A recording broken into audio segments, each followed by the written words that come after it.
Pues racioncita de historia del vino al canto. Y vamos a hablar de la Edad Media, pero como va a ser muy largo, porque 10 siglos que fueron la Edad Media en nuestra península fueron muchos, lo vamos a dividir en dos partes. En el primer vídeo, esta vez, vamos a hablar de todo lo que sucedió en los reinos visigodos y Al-Ándalus.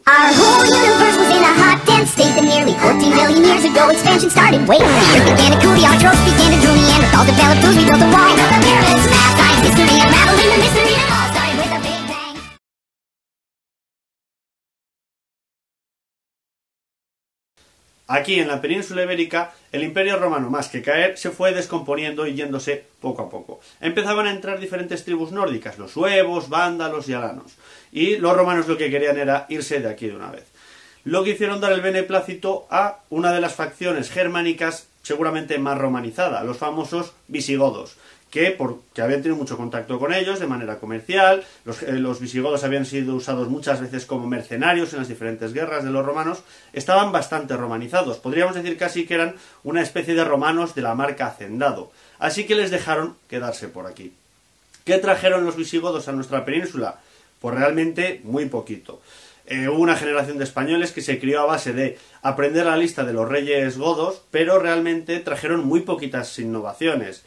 Y en el vino, pues no iba a ser menos. Bebían al modo de los romanos, mezclado con agua, les gustaba, su vino favorito era el Mulsum, el mismo que los romanos. Trajeron muy poquitas, por no decir ninguna, innovación al mundo del vino.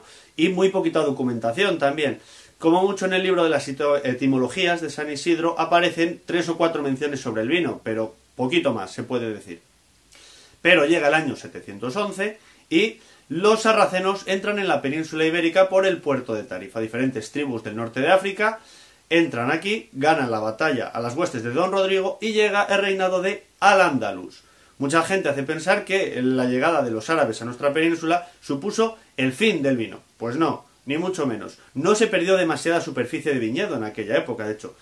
La que se perdió sobre todo era porque se abandonó mucha tierra debido a las diferentes guerras, nadie quiere estar en un sitio donde hay batalla, entonces mucha gente se iba y se perdía la viticultura, pero realmente los diferentes reyes de Al-Ándalus y los reinos de taifas posteriores no hacían gran persecución de los cristianos que consumían vino.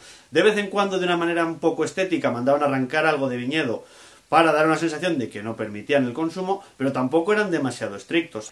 Los árabes no consumen vino según su religión, pero más que perseguir el consumo de vino y de alcohol en aquella época, lo que hacían era afear las consecuencias del consumo de vino.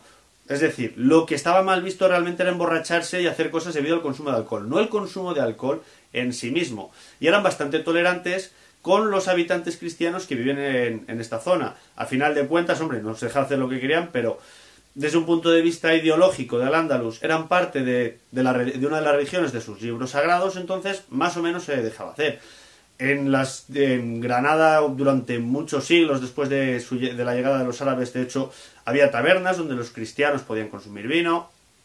Parte de la dieta árabe, no vino, pero sí que consumen muchos vinagres y diferentes bebidas a base de uva, les gustaban mucho las pasas, entonces no prohibieron en ningún momento el consumo de vino en la península. Sí se perdió alguna superficie de viñedo por dos motivos. De vez en cuando, algunos de los califas, más por una cuestión estética que otra cosa, mandaban arrancar parte de los viñedos para que diese una sensación de que tenía más o menos a la población controlada, pero no del todo así. Y también porque, hombre, en una época donde había muchas guerras, no solo cristianos contra los árabes, también entre diferentes reinos cristianos del norte, se perdió parte del viñedo, pero no por una cosa de que los árabes prohibiesen el consumo. Les gustaba la uva. No olvidemos que uno de los nombres del vino de Jerez actual es el sherry. Hay algunos que dicen que viene del sherry inglés y otros que viene del sheris, que es como llamaban los árabes a la ciudad. En aquella época se seguía vendiendo vino a las islas británicas desde los puertos de Jerez.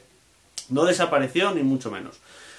Les gustaba mucho además a los árabes la botánica y hay manuales que hablan del cultivo de la vid en nuestra península y explican de los diferentes cuidados y demás. Hablan de cómo elaborar vino siempre para después utilizarlo para vinagres, pero bueno, ¿quién nos dice que ya que hacían vinagre no bebían parte de ese vino en unos ámbitos más bien privados? Se seguía consumiendo vino a pesar de lo que mucha gente dice. Tenían un género literario, la poesía báquica, en el que hablaban del vino también. O sea, nunca desapareció del todo durante aquella época. Así que un poco tenían controlada la población de esa manera y de vez en cuando daban una sensación un poco estética, pero seguramente la gente de dinero, como ha pasado siempre, aunque dijesen que no se debía consumir vino, lo hacían en los ámbitos privados, por lo que sabemos. Uy, qué cerca me parece a mí que he dejado yo esto, ¿no?